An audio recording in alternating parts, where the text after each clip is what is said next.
কলকাতা থেকে গৌহাটি যাওয়ার অনেক ট্রেন রয়েছে। Kamrup express, Kanchenjunga express, Garib Rath, Kaziranga express, এগুলি ছাড়াও রয়েছে সরাইঘাট এক্সপ্রেস। সরাইঘাট প্রতিদিন বিকেল 4:05 ছেড়ে পরদিন সকাল 10:05 গৌহাটি পৌঁছায়। স্লিপার ক্লাসের ভাড়া 460 টাকা, 3AC-র ভাড়া 1250 আর 2AC-র ভাড়া 1800 টাকা। কলকাতা থেকে গুয়াহাটির দূরত্ব 1000 কিলোমিটার। ব্রহ্মপুত্র নদ আর সবুজ পাহাড় নিয়ে সুন্দরী গুয়াহাটি। সময় ও সুযোগ পেলে অসমের বিহু উৎসব দেখা এক অনন্য অভিজ্ঞতা। বিহুর সময় 3-4 দিন ধরে গৌহাটি শহরের পাড়ায় পাড়ায় এই অনুষ্ঠান দেখা যায়। গুয়াহাটি স্টেশন থেকে কামাখ্যার দূরত্ব 8 কিলোমিটার। শহর থেকে সরকারি ও বেসরকারি বাস সার্ভিস রয়েছে কামাখ্যার। স্টেশন থেকে সরকারি এসি বাস ভাড়া মাত্র 30 টাকা, অটো ভাড়া 300 টাকা এবং ট্যাক্সি বা ক্যাবে যেতে লাগে 1200 টাকা। আষাঢ় মাসের অম্বুবাচীর 3 দিন দেবী দর্শন বন্ধ থাকে। দেবী কামাখ্যা কামনা, সৃষ্টি ও উর্বরতার দেবী হিসেবে পূজিত। শনি ও মঙ্গলবার ছাড়া অন্যান্য দিন ঘণ্টাখানেকের মধ্যেই পুজো দেওয়া যায়।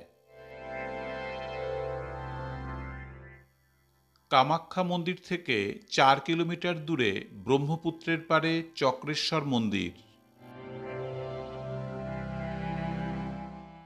নীলাচল পাহাড়ের নিচে কামাখ্যা মোড় থেকে হেঁটে মাত্র 300 মিটার।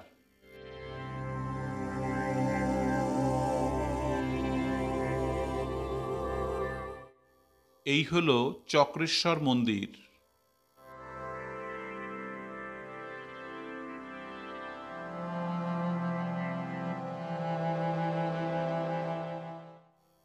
মন্দিরের বিভিন্ন প্রান্ত থেকে ব্রহ্মপুত্রের দৃশ্য অসাধারণ লাগে।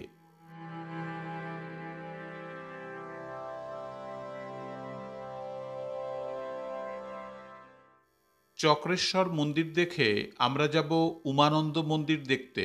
ব্রহ্মপুত্র নদের মাঝে ছোট্ট দ্বীপে উমানন্দের অবস্থান। সরকারি লঞ্চে যাতায়াত মাত্র 40 টাকা, 10 থেকে 12 মিনিট সময় লাগে যেতে। ফেরি চালু থাকে সকাল 9টা থেকে বিকেল 4টে পর্যন্ত। 150টি সিঁড়ি বেয়ে উঠতে হয় উমানন্দ মন্দিরে। ভস্মাচল পাহাড়ের মাথায় উমানন্দ আসলে শিব মন্দির। শিবরাত্রিতে বিরাট উৎসব হয় উমানন্দে। গুয়াহাটি শহরের পানবাজারে জলপরি থেকে সন্ধ্যায় রিভার ক্রুজের আয়োজন হয়। জলপরির ঠিক পাশেই রয়েছে মহাবাহু ব্রহ্মপুত্র রিভার হেরিটেজ সেন্টার। এর প্রবেশ মূল্য 100 টাকা। ব্রহ্মপুত্র নদীকেন্দ্রিক জীবনযাত্রা নিয়ে এই মিউজিয়াম।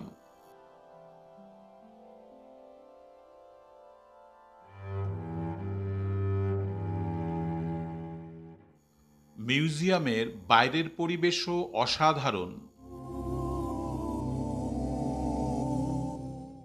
গুয়াহাটি শহরের নবতম আকর্ষণ রোপওয়েটি।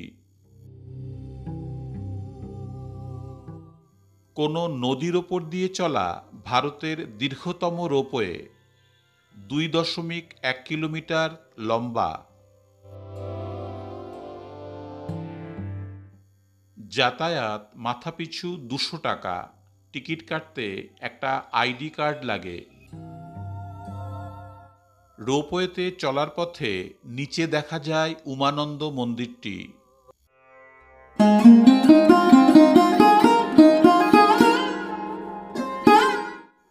10 থেকে 12 মিনিট সময়ের মধ্যেই নদীর এপার থেকে ওপারে চলে যাওয়া যায়।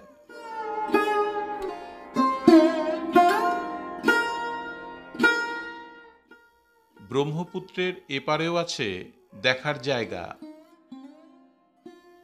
গুয়াহাটি শহরের উত্তর অংশ হল এইটি।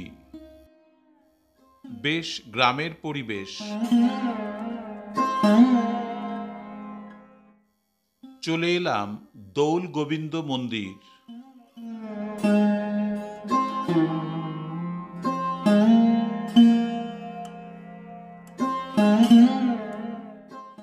এপারের রোপওয়ে স্টেশন থেকে মাত্র 1 কিলোমিটার। দোল ও রাস উপলক্ষে এখানে বিরাট মেলা বসে।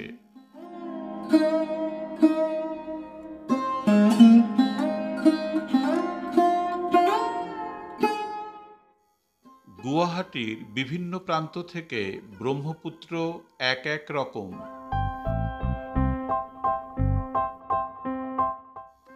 ফ্যান্সি বাজারও একটা দেখবার জায়গাই বটে।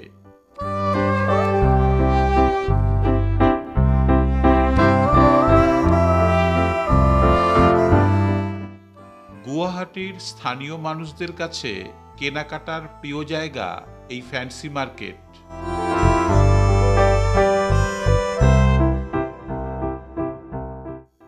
ফ্যান্সি মার্কেটের এই ফুল বাজারটি আমার কাছে অসাধারণ লেগেছে।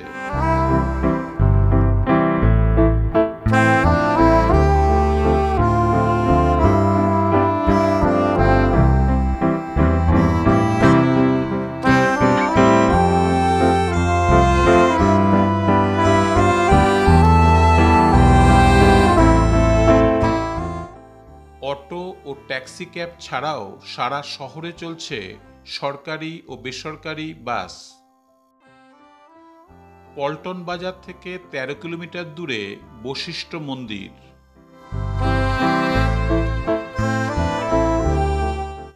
এই হলো বশিষ্ঠ মন্দির বাস স্ট্যান্ড। সারা শহরের বিভিন্ন প্রান্ত থেকে এখানে বাস আসে।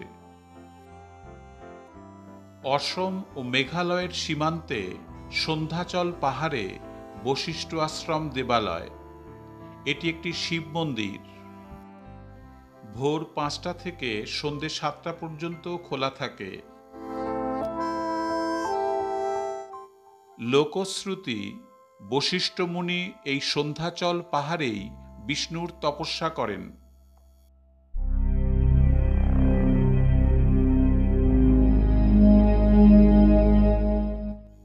সন্ধ্যা, ললিতা ও কান্তা এই 3 নদীর ধারা প্রবাহিত হয়েছে এইখানে।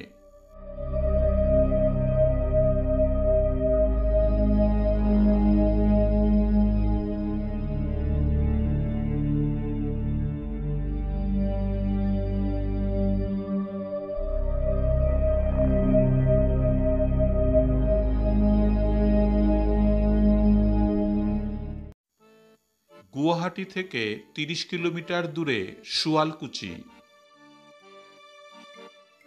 সরাইঘাট সেতু পেরিয়ে ব্রহ্মপুত্রের উত্তর পারে শুয়ালকুচির অবস্থান। সরাইঘাট সেতু পেরোলেই হাতের বাদিকে পড়বে সরাইঘাট যুদ্ধের স্মৃতিসৌধটি। আমরা চলে এলাম শুয়ালকুচি। শুয়ালকুচিতে ঢুকতেই হাতের বাদিকে পড়বে এই বস্ত্র উদ্যানটি। শুয়ালকুচিকে বলা হয় উত্তর পূর্ব ভারতের ম্যানচেস্টার। অসমের বস্ত্রশিল্পকে জানতে শুয়ালকুচির এই মিউজিয়ামটি অনবদ্য। মাত্র 20 টাকার টিকিটে হস্তশিল্পের এই মিউজিয়ামটি খুবই আকর্ষণীয়। সোনালী মুগা, পাট ও এরি দিয়ে তৈরি নানান বস্ত্র সম্ভার অসমীয়াদের কাছে বিশেষ আদরণীয়। এবার আমরা যাব শুয়ালকুচি গ্রামের বাড়িতে তাঁত শিল্প দেখতে।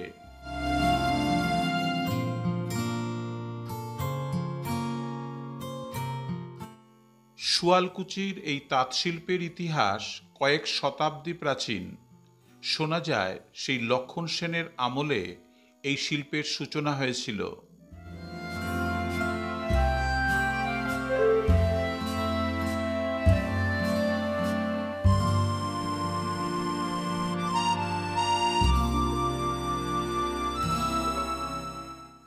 এই হলো সেই সোনালী মুগার কাজ।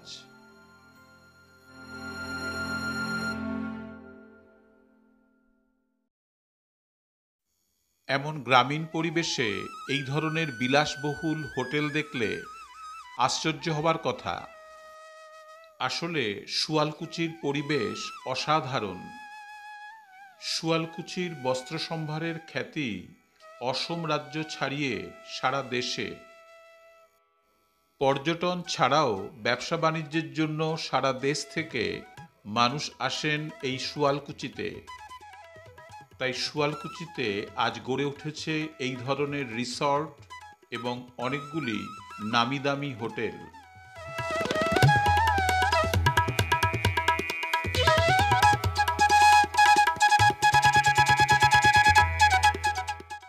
কোনো একটা রেল স্টেশনও যে পর্যটন কেন্দ্র হয়ে উঠতে পারে, গৌহাটির রেল স্টেশন দেখলে তা সহজেই বোঝা যায়। দেখুন একবার রেল স্টেশনটি। যাতায়াতের পথে ঘণ্টাখানেক সময় দেওয়াই যায় এই স্টেশনটি দেখার জন্য।